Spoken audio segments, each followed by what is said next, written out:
Hello students, today we are going to discuss the Bohr's model of atom. Bohr's ने बेटा कुछ points जो हैं अपनी थ्योरी में डिस्कस किए, जिसको मैं वन बाय वन करके आप लोगों के साथ डिस्कस करूँगा। थ्योरी का पहला पॉइंट था कि the electron in an hydrogen atom revolve around the nucleus in the fixed circular path. Students, ये जो तीन वर्ड्स हैं, फिक्स, सर्कुलर, पाथ, ये तीन वर्ड्स से ये बोहर मॉडल ने जो है रदरफोर्ड की जो लिमिटेशन थी उससे ये एडवांटेज ले गया बेटा। कैसे एडवांटेज ले गया? रदरफोर्ड के जो वर्ड थे उसने क्या कहा था? रदरफोर्ड ने ये कहा था एटम के सेंटर में न्यूक्लियस है और उसके अराउंड इलेक्ट्रॉन रिवॉल्व कर रहा है, लेकिन उसने ये नहीं बोला था कि इलेक्ट्रॉन जो है रिवॉल्व कर रहा है किसी फिक्स पाथ में रिवॉल्व कर रहा है, क्योंकि उसने ये नहीं डिफाइन किया था कि इलेक्ट्रॉन रिवॉल्व कर रहा है फिक्स पाथ में। तो इसका मतलब वहां पर क्या हुआ, उसकी मोशन को स्पाइरल मोशन, इलेक्ट्रॉनिक मोशन को वहां पर स्पाइरल मोशन कंसीडर कर लिया गया। लेकिन बोहर ने अपनी थ्योरी में ये कहा कि electron revolve around the nucleus in a fix circular path. उसका कहने का मतलब था न्यूक्लियस के सेंटर में कितने सारे कॉन्सेंट्रिक शेल्स हैं, तो इलेक्ट्रॉन जो है will be moving in a particular fix circular path, यानी कि it can not have the spiral motion. He has used the word spherical, fixed circular path, not the spiral. तो क्योंकि उसने fix circular path का नाम दिया, तो there is no chance of collapse of the electron with the nucleus. Because of this reason, somehow Bohr was able to explain the stability of the atom. सो पहला point जो Bohr ने अपनी theory में दिया वो क्या था, जो कि मैंने बोर्ड पे मेंशन किया बेटा, the electron in the hydrogen atom revolve around the nucleus in the fix circular path.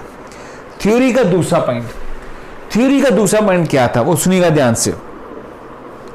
Theory का दूसरे पॉइंट में ये था, उसने ये कहा कि एटम के सेंटर में न्यूक्लियस के अराउंड कहता है कितने ही फिक्स सर्कुलर पाथ होंगे। अगर आप इस स्पेस को देख सकें, ये मान लीजिए न्यूक्लियस है, तो इसके अराउंड कितने ही सारे फिक्स सर्कुलर पाथ होंगे, पर कहता इलेक्ट्रॉन कौन से पाथ में हो सकता है और कौन से पाथ में नहीं हो सकता। कहता है कि इलेक्ट्रॉन विल बी रिवॉल्विंग और will be present in only those orbits which have the energy according to the formula En equal to minus 1312 z square by n square, where z is what? Atomic number of the species, n is the number of shell. इसका मतलब क्या हुआ, अगर मैं जैसे यहां n की value 1 put करूं तो अप्रोक्सीमेशन जो वैल्यू आ जाएगी वो energy of the first shell की क्या आ जाएगी बेटा, 1312। इसमें यूनिट जो है बेटा किलो जाउल पर मोल के हैं, किलो जाउल पर मोल आ जाएंगे। अब n की वैल्यू 2 पुट करें, इस फॉर्मूले पे फोकस कीजिए, 1312 बाय n स्क्वायर।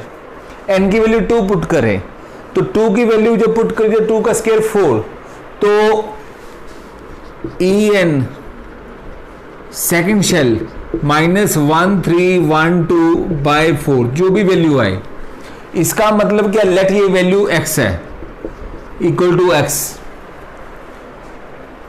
तो ये क्या कहना चाहता है, मैं आपको समझाने की कोशिश करता हूं इस थ्योरी का सेकंड पॉइंट।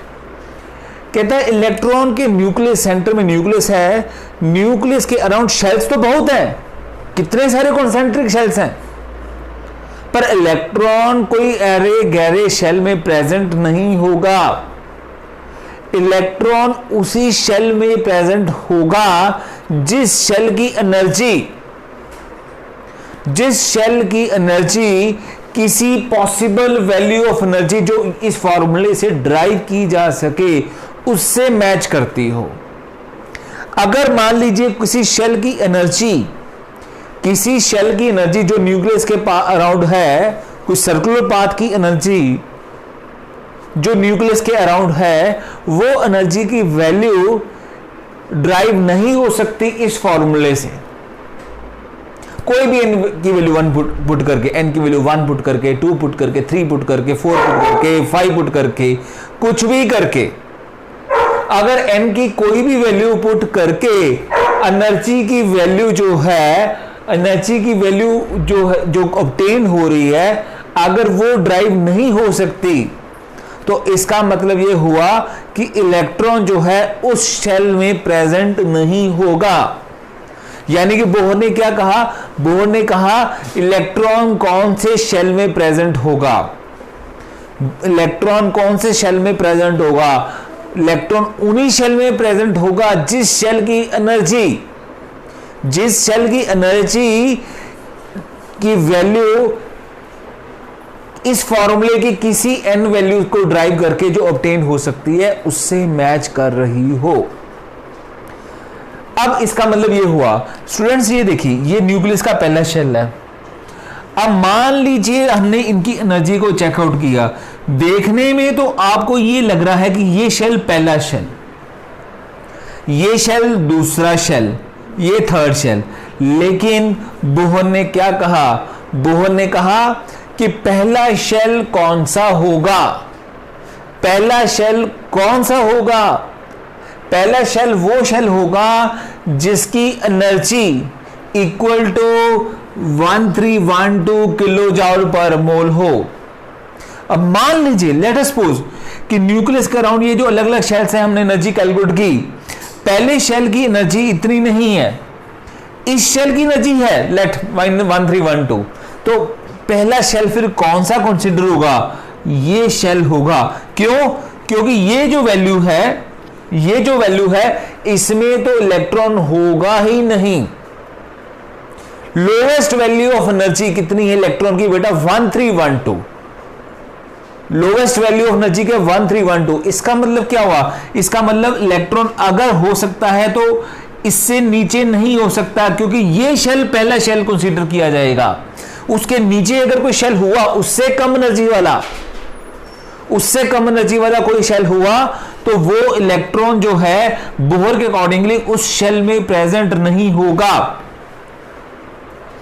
अब यहां पर जो वैल्यू मैंने सपोज की ये आपकी बन रही है 1312/4। 1312/4 जी आपकी बन रही जाएगी 400 300 300 something let.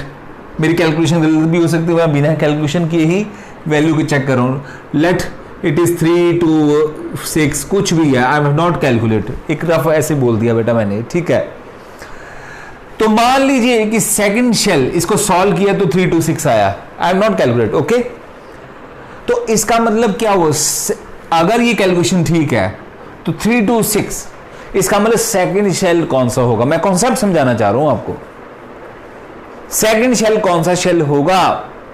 Second shell Bohr ने कहा वो शेल होगा जिसकी एनर्जी इक्वल टू क्या है? जो n की वैल्यू 2 पुट करके, यानी कि यहां पर 4 और जो भी वैल्यू है, कौन सी वैल्यू? 326। अब स्टूडेंट्स देखने में तो ये जो शेल है, इसके बाद अब मैंने डायग्राम में बना दिया, लेट इसकी एनर्जी 326 नहीं है, लेट इसकी एनर्जी 326 है, तो बेटा सेकंड शेल ये नहीं कंसीडर किया जाएगा। सेकंड शेल कौन सा हुआ? ये कंसीडर किया जाएगा। अब मेरे वर्ड्स को ध्यान से सुनिएगा फिर से। सेकंड बोहर ने थ्योरी में सेकंड पॉइंट में क्या बोला? बोहर ने अपनी थ्योरी के सेकंड पॉइंट में बोला, अब ध्यान से सुनिएगा, out of large number of possible concentric shells around the nucleus, मतलब न्यूक्लियस के अराउंड तो कितने सारे कॉन्सेंट्रिक शेल्स होंगे? but the electron will be supposed to be present, but the electron will be supposed to be present in only those shells, in only those shell which have the energy according to this formula -1/3 z square by n square, where z is the atomic number, जो element हम ले रहे हैं, by n is the number of shell. अगर hydrogen atom का deal करें तो z = 1, तो फॉर्मूला अपना उस हाइड्रोजन के हाइड्रोजन ऐसे स्पीशीज के लिए क्या बन जाएगा बेटा, 1312 by n square.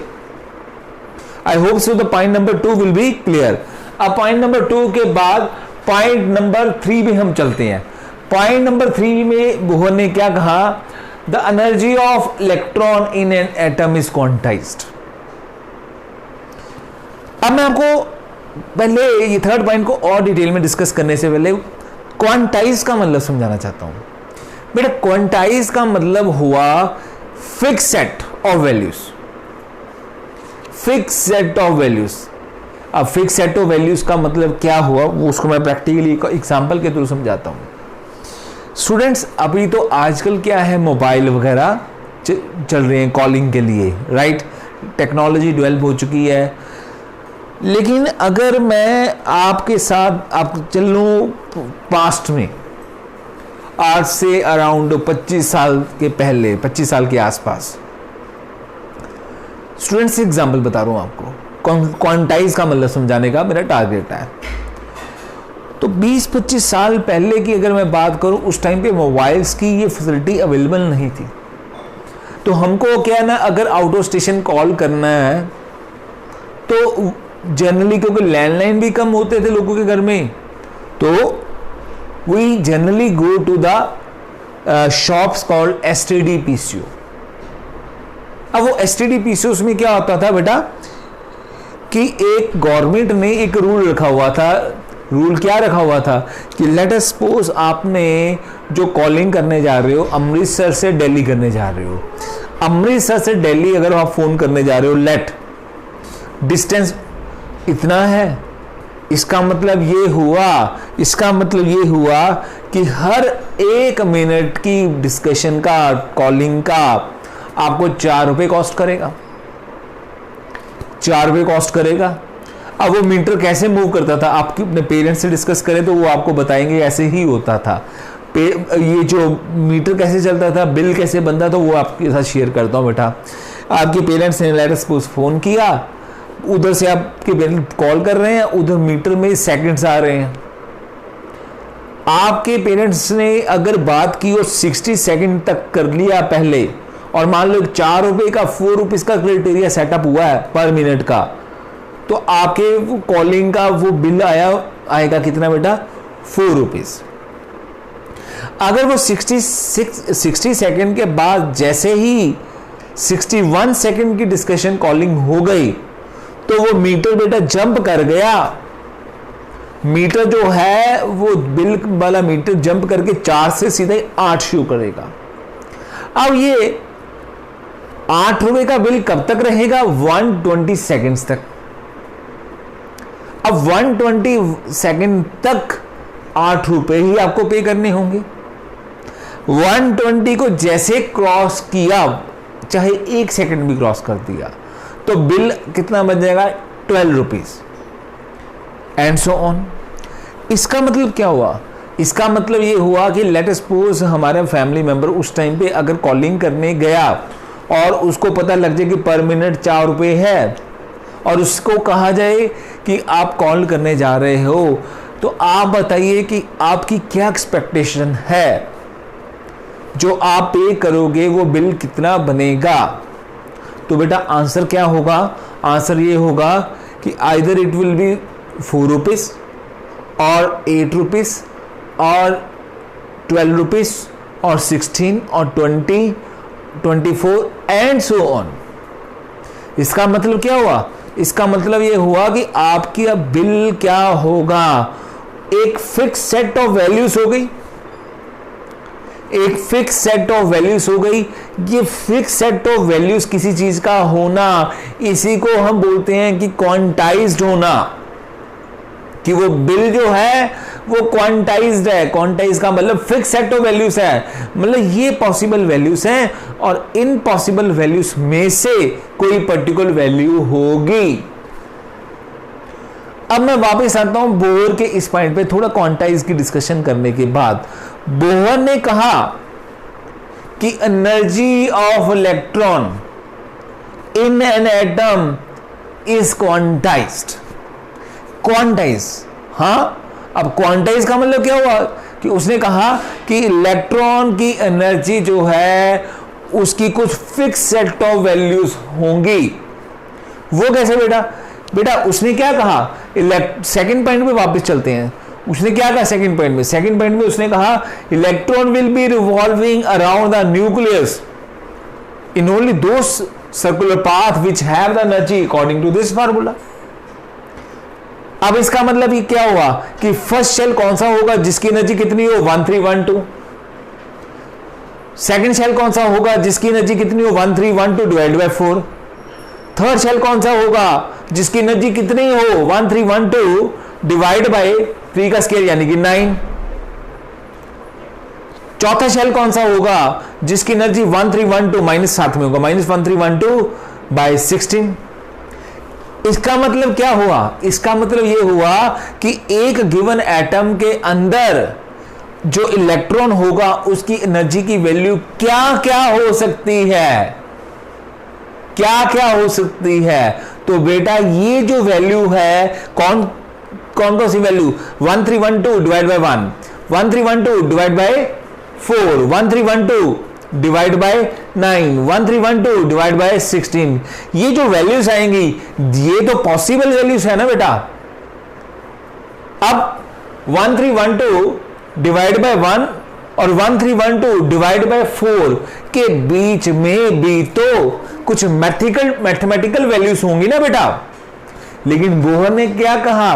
बोहर ने कहा इस वैल्यू और इस वैल्यू के बीच में जो पॉसिबल वैल्यूज होंगी इलेक्ट्रॉन की एनर्जी जो एटम के अंदर उन पॉसिबल वैल्यूज में से कोई भी वैल्यू नहीं होगी।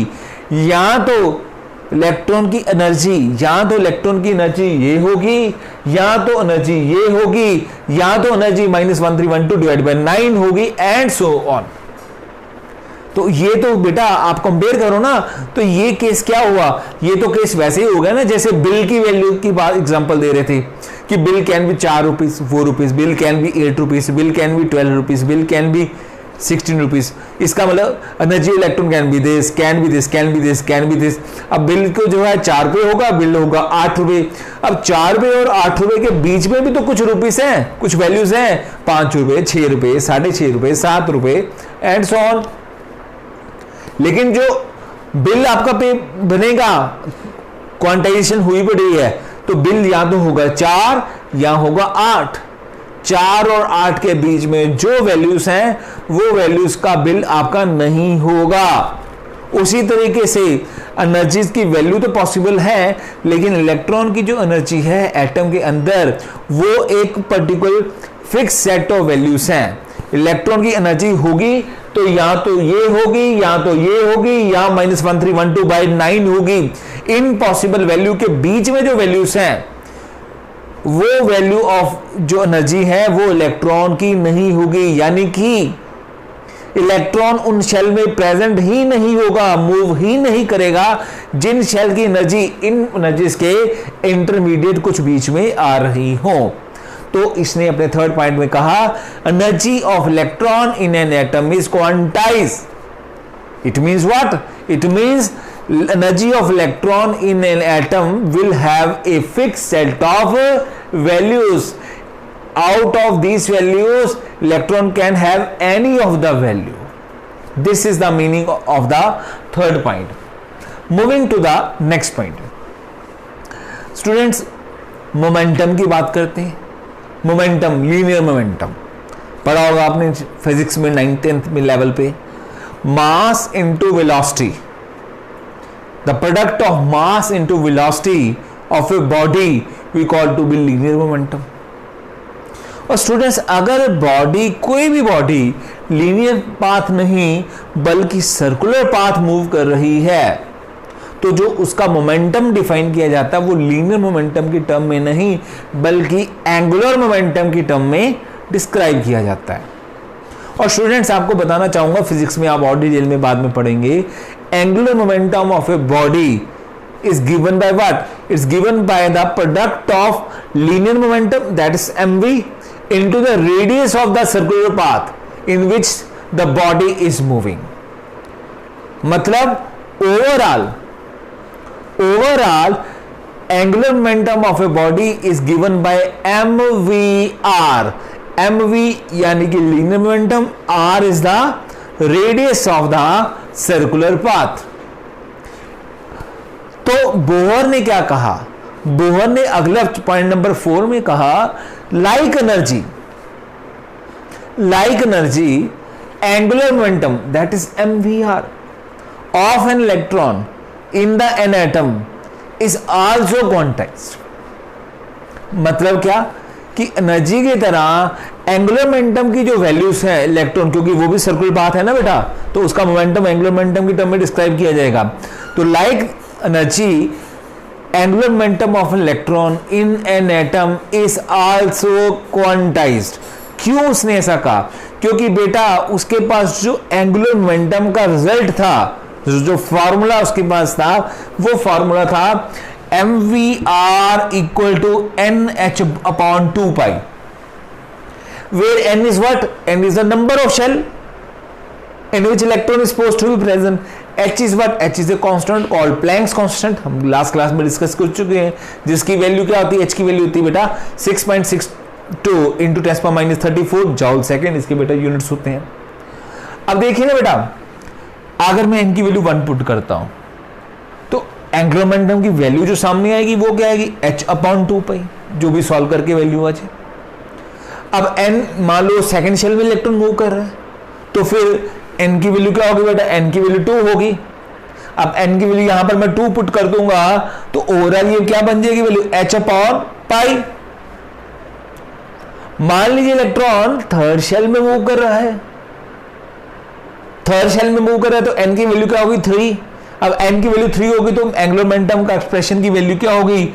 3h अपॉन 2 पाई। इसका मतलब क्या हुआ? इसका मतलब ये हुआ कि एंगुलर मोमेंटम जो है इलेक्ट्रॉन का जो होगा, इलेक्ट्रॉन का होगा जो एटम के अंदर, उसकी भी तो एनर्जी की तरह कुछ फिक्स सेट ऑफ वैल्यूज हो गई कि एंगुलर मोमेंटम की वैल्यू कितनी हो सकती है? इतनी हो सकती है। और कितनी हो सकती है? इतनी हो सकती है। इस वैल्यू और उस वैल्यू, इस वैल्यू और उस वैल्यू के बीच में जो वैल्यूज होंगी, electron will not have these particular values of the angular momentum. Electron can have the angular momentum equal to h upon 2 pi. It can have equal to h upon pi. It can have equal to 3h upon 2 pi. But ये जो 2-3 value बोली and so on, इन दो कोई values के बीच में जो values होंगी, possible value तो है, पर बोहर ने कहा जो इलेक्ट्रॉन होगा उसके एंगुलर मोमेंटम की वैल्यूज जो है एक फिक्स सेट है। और क्योंकि फिक्स सेट है तो उसने ये वर्ड दिया like the energy angular momentum of electron in atom is also quantized. बेटा उसके बाद अगले पॉइंट पे चलते हैं। अगले पॉइंट में बोहर ने अपनी थ्योरी में क्या बोला? बोहर ने ये कहा कि जब तक इलेक्ट्रॉन रिवॉल्व कर रहा है फिक्स सर्कुलर पाथ में, it is not going to lose any type of energy or it is not going to absorb any type of energy। मतलब ये क्या कहना चाहता है? इसने बोहर ने अपने मॉडल में ये कहा कि इलेक्ट्रॉन जो है जब तक एक पर्टिकुलर शेल में मूव कर रहा है ना, उस पर्टिकुलर शेल की मूवमेंट के दौरान ना ये एनर्जी लॉस करेगा ना ये एनर्जी गेन करेगा, ना ये एनर्जी लॉस करेगा ना ये एनर्जी गेन करेगा। क्या इसने अपनी थ्योरी में ये कहा कि ये एनर्जी लॉस कर सकता है और गेन कर सकता है, पर कब?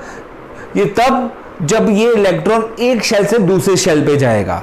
यानी कि क्या? यानी कि अगर ये इलेक्ट्रॉन मान लीजिए लोअर गिवन शेल से अपर शेल में जाएंगे, अपर शेल का मतलब हाई एनर्जी वाला शेल, तो कहता फिर क्या होगा, अगर उसको नीचे वाले शेल से अपर वाले शेल में जाना है, यानी कि लोअर एनर्जी शेल से हायर एनर्जी शेल में जाना है, तो ये बाहर से सराउंडिंग से एनर्जी एब्जॉर्ब करेगा, तब ये एनर्जी एब्जॉर्ब करेगा। और अगर ये गिवन शेल से नीचे वाले शेल में जाना चाहे, गिवन शेल से लोअर वाले शेल पे जाना चाहे, तो उसी मोमेंट पे ये एनर्जी जो है वो लॉस करेगा। लेकिन जब तक ये इलेक्ट्रॉन एक पर्टिकुलर गिवन शेल में प्रेजेंट है, ना ऊपर जा रहा है, यानी कि ना अपर एनर्जी में जा रहा है, ना लोअर एनर्जी शेल में जा रहा है, तब तक ये इलेक्ट्रॉन किसी भी तरह की कोई एनर्जी लॉस नहीं करेगा। यानी कि स्पाइरल पाथ होने का, इलेक्ट्रॉन की मूवमेंट का स्पाइरल पाथ होने का कोई चांस नहीं है, क्योंकि कॉन्टिन्यूस लॉस ऑफ एनर्जी नहीं होगा।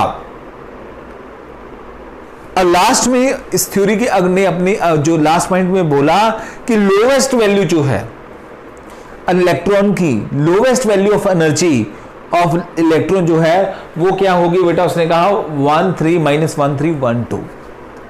यानी कि उसका कहने का मतलब ये है कि मान लीजिए अगर ये शेल जो है 1312 है, तो ये lowest possible value of energy है। इस लोएस्ट वैल्यू ऑफ एनर्जी से कम वैल्यू वाली एनर्जी इलेक्ट्रॉन की हो ही नहीं सकती, क्योंकि इलेक्ट्रॉन की एनर्जी लोएस्ट है -1312। तो इसका मतलब ये हुआ कि इस एनर्जी से कम एनर्जी, इस एनर्जी से कम एनर्जी इलेक्ट्रॉन की हो नहीं सकती। और अगर इस एनर्जी से कम एनर्जी हो नहीं सकती, तो ऐसा नहीं हो सकता कि इलेक्ट्रॉन अपने फर्स्ट शेल से, जहां पर वो अपनी लोवेस्ट वैल्यू ऑफ एनर्जी वाली फॉर्म में होगा, उस एनर्जी से वो न्यूक्लियस पे स्ट्राइक करते, क्योंकि फर्दर न्यूक्लियस तक जाने का मतलब यह है कि वो एनर्जी अचीव करना जिसकी वैल्यू इस वैल्यू से 1312 से भी कम हो। लेकिन बोहर कहता है कि मेरी रिसर्च के accordingly lowest possible value of an electron in an atom is 1312। यानी कि इलेक्ट्रॉन जो है लोवेस्ट शेल उसका है, पहला shell lowest value of energy 1312, इस एनर्जी से कम एनर्जी हो नहीं सकती, और इस कारण से कोई चांस नहीं है कि इलेक्ट्रॉन जो है अपने पहले शेल से न्यूक्लियस तक स्ट्राइक करे। और इस तरीके से बेटा Bohr was able to explain why atom is जो है वो स्टेबल स्पीशीज। अगली क्लास में हम कंटिन्यू करेंगे कुछ इसके mathematical results which have been derived from the Bohr's model of atom. Thank you.